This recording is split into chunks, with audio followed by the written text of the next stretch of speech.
For Black History Month, I'm talking about the work of one Black biblical scholar or theologian every day, and today is Dwight Hopkins' book, Being Human, Race, Culture, and Religion.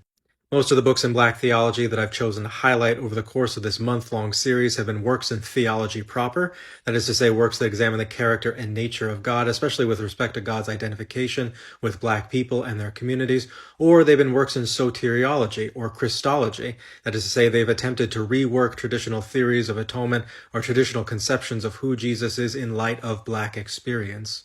But Hopkins' book isn't any of these things. Instead, it's a work in theological anthropology that asks the central question, who are human beings in light of who God is? Many theological anthropologies try and answer this question using a framework of creation, fall, and redemption. Who are human beings as they were originally created? Who are human beings in light of the existence of sin? And who are human beings after their redemption by Jesus? Hopkins chooses to answer this question through the framework of African American experience, who are Black people prior to, during, and after slavery, and then generalizes from there to make statements about the rest of humanity. One of Hopkins' central claims about what it means to be a human being is that human beings exist to creatively share in the material resources of the planet.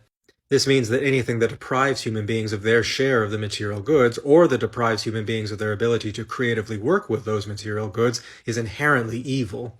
This obviously includes slavery, but for Hopkins it also includes much of contemporary capitalism, and Hopkins articulates a number of criticisms of capitalism's dehumanizing effects.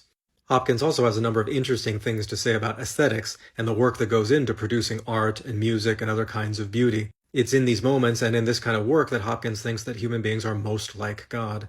Theological anthropology is an area of Black theology that hasn't been explored nearly as much as some of the others, and this book addresses a lot of practical questions about what human beings are and how we ought to relate to one another. I would recommend this book even to people who aren't normally interested in theology because of that practical dimension.